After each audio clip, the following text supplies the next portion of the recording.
তাদের স্বভাব সুলভ যে তাদের চরিত্র, সে অনুযায়ী যে নির্বাচিত বিধায়কদের তাদের স্বাধিকার অনুযায়ী প্রশ্নের উত্তর না দিয়ে অসত্য এবং আরো নানাভাবে এটাকে তারা অন্যদিকে পরিচালিত করার চেষ্টা করেছিলেন।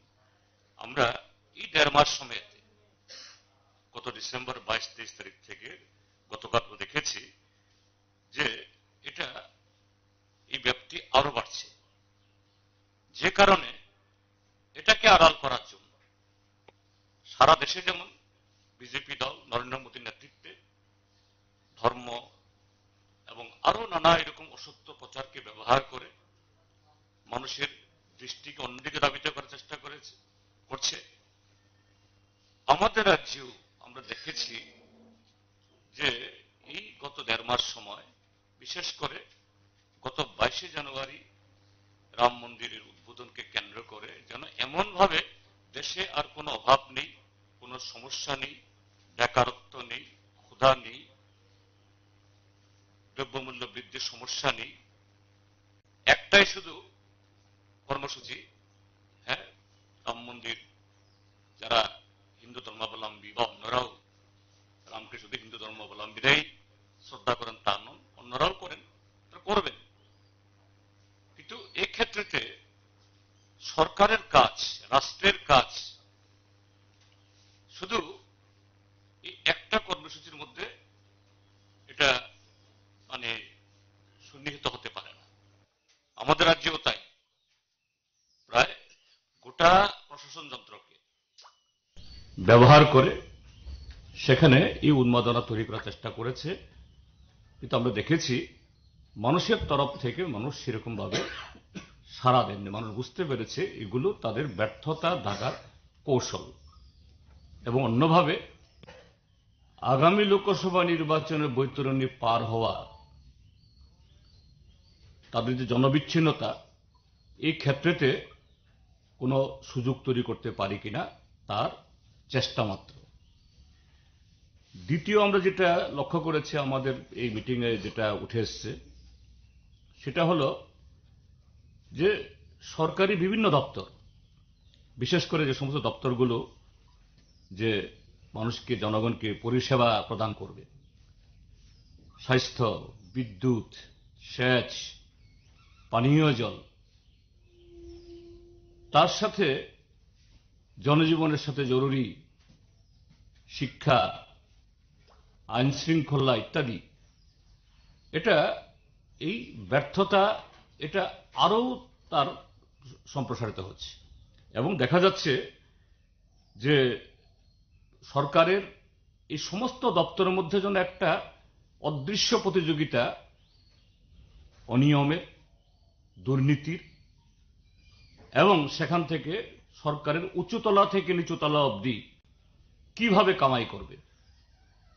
এটা আপনারা যেমন মিডিয়াতে বলছেন, জনগণ তাদের এই ক্ষোভ বিক্ষোভ বিভিন্ন জায়গায় স্বতঃস্ফূর্তভাবে রাস্তা রুখু করে প্রায় প্রতিদিন পালা করে তার প্রদর্শন করছেন। সেখানে সীমাবদ্ধ না, এই যে ইদানিংকালে CAG, controller accountant general, CAG, যার মাধ্যমে দেশের সরকার বা রাজ্যের সরকারগুলোর, রাজ্য সরকারের তার এই সমস্ত অনিয়মগুলো বের হয়, এটা ত্রিপুরাজ্যের এই সম্পর্কে যে সিএজিতে যে অনিয়ম দুর্নীতি যেভাবে প্রকাশ হচ্ছে, এবং দেখা যাচ্ছে এগুলো একটু খোঁজ খবর করলে পরে সরকারের একেবারে উপরতলা থেকে নিচুতলা অবধি প্রায় সকলে যুক্ত। অবশ্যই তার জন্য সবচেয়ে বেশি যারা দায়ী তাহলে উপরতলার লোক, তারা যদি সেরকম ভাবে এই ক্ষেত্রেতে শিথিলতা না দেখান, নিচুতলা যেতে পারে না। এবং আরো আশ্চর্যের এবং দুর্ভাগ্যের হলো যে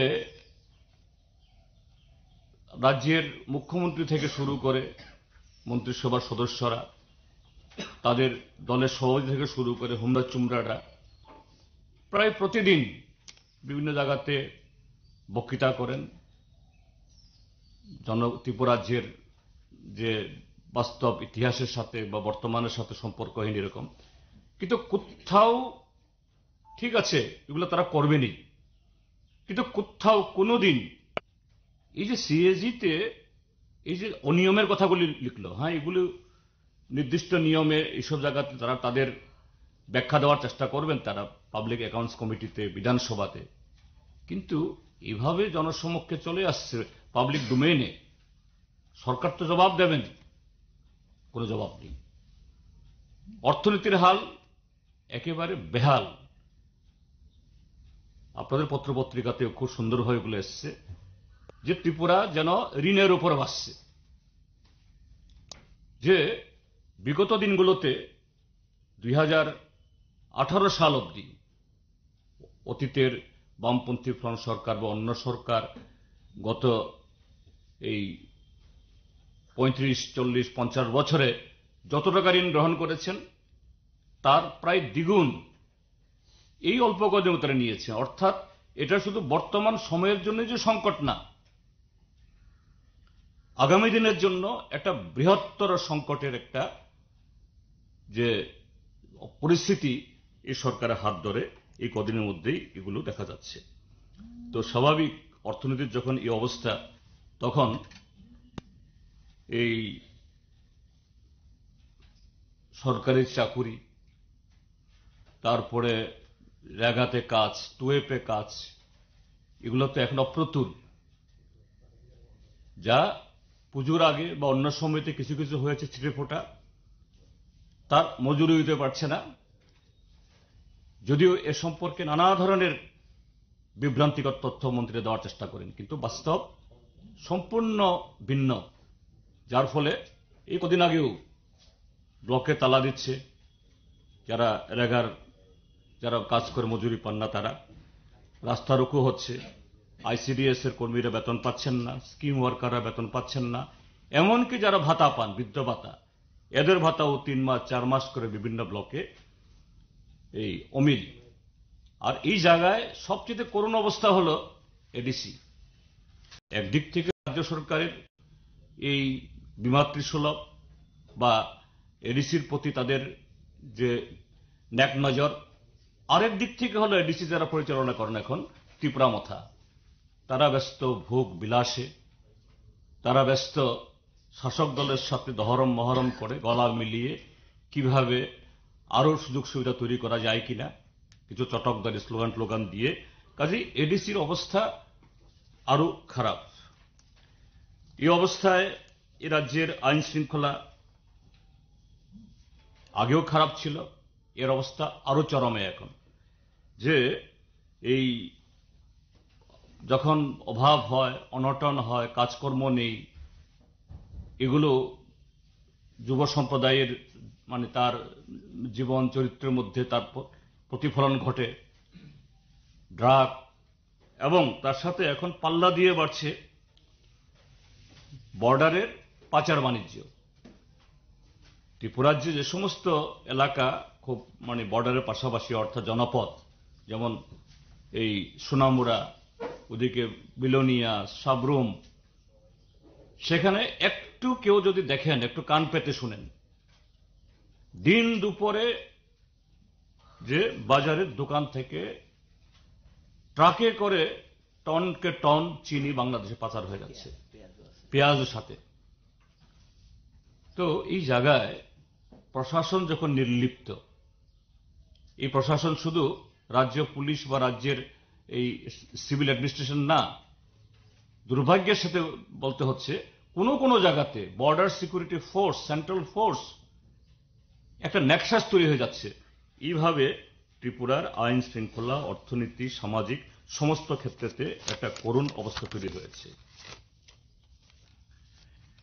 এরপরে যেটা আমাদের রাজ্য কমিটি যেটা পর্যালোচনা করেছে, সামনে ভোট, স্বাভাবিক সরকারের বা শাসক দলের সমস্ত তার নজর আর তার সমস্ত কর্মসূচি হলো কিভাবে এই ভোট বৈতরণী পার হবে। তো এটা তারা দেখেছে বিগত 5 বছরে, 5টা বছর বিরোধীদের কণ্ঠস্বর দাবিয়ে রেখে, বিরোধীদের কার্যকলাপকে দমন করে রেখে ঠিক সঠিকভাবে গত বিধানসভা নির্বাচনে মানুষ তার জবাব দিয়েছেন। এতে দেখা গেছে যে 18 ভোটে যেখানে 51% ভোট পেয়েছিল, এটা নেমে 40-এ নেমেছে দুটো দল মিলে। এবং মানুষ সঠিক সময় তার জবাব সবসময় দিয়ে থাকে, এটাও দেবেন। এখন এই বিজেপি যখন দেখছে নানা কায়দা কৌশল করে এরকম ভাবে মানুষকে দাবি রাখতে পারছে না, এখন ওই কায়দাটাই আবার ধীরে ধীরে বিভিন্ন জায়গাতে অর্থাৎ সন্ত্রস্ত করার চেষ্টা শুরু হয়েছে। এই সময়ের মধ্যে আমাদের 3টা পার্টি অফিসে আক্রমণ করা হয়েছে। কমলপুরের মানিক ভান্ডারের দীর্ঘদিনের একটা বন্ধ পার্টি অফিস পুনরায় আগুন লাগিয়ে দিয়েছে। আর একটা পার্টি অফিস শান্তির বাজার জাতীয় সড়কের উপরে, এর উপরে দিন দুপুরে পুলিশের সামনে আক্রমণ চালিয়েছে। আর এদিকে সোনামুড়াতে কমলনগরে, সেখানেও রাতের অন্ধকারে একটা পার্টি অফিস গুড়িয়ে দিয়েছে।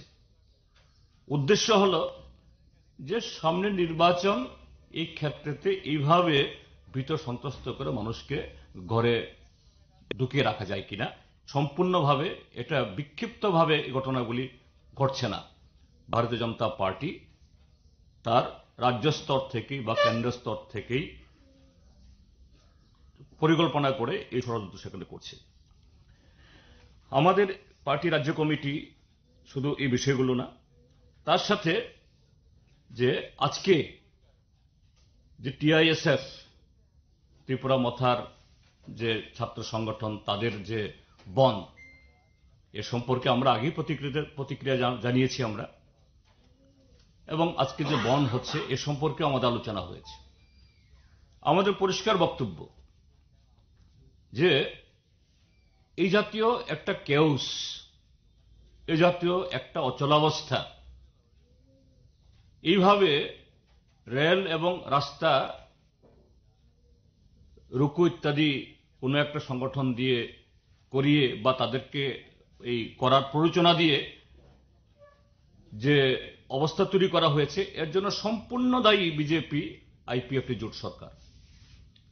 এবং এটা করতে গিয়ে যে আরএসএস এর যে রাজনীতি, তাদের যে এই মতাদর্শ, এটাকে খুব সুকৌশলে প্রয়োগ করতে গিয়েই ডাক্তার মানিক সাহার সরকার, তার পরিচিত সরকার আজকে এই যে এই কি বলে বিভ্রান্তির মধ্যে বা এই অচলাবস্থার মধ্যে ঠেলে দিয়েছেন।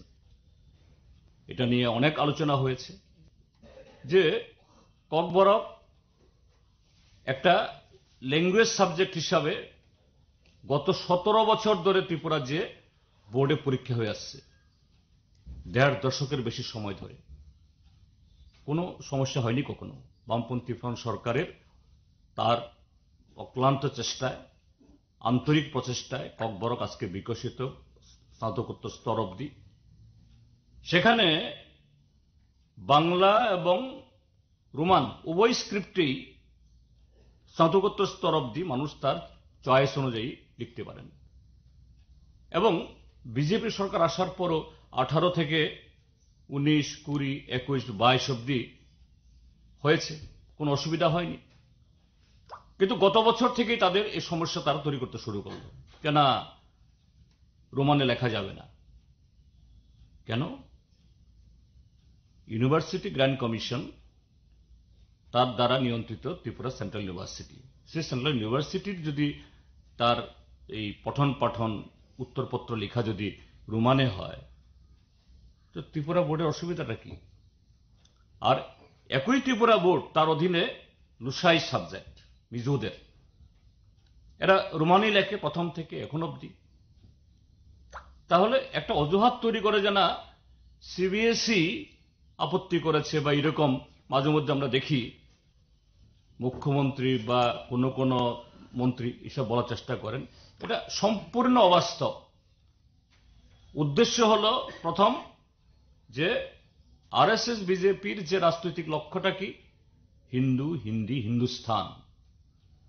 এই দেশের মধ্যে একমাত্র হিন্দুরাই বসবাস করতে পারবে, আর হিন্দি একমাত্র ভাষা হবে, আর অন্য কোনো আঞ্চলিক বা এরকম ক্ষুদ্র নৃগোষ্ঠীর ভাষাকে বিকশিত করা হবে না। আরএসএস এর মতাদর্শ, এটাকেই ডাক্তার মানিক শাহর সরকার এইভাবে প্রয়োগ করার চেষ্টা করছেন। তো এই বন্ধ হওয়ার সুযোগ ছিল না, এইভাবে সুযোগ তৈরি করে দেওয়া হলো। এবং সেখানেও দেখা যায় একটা আশ্চর্য ধরনের মিতালি।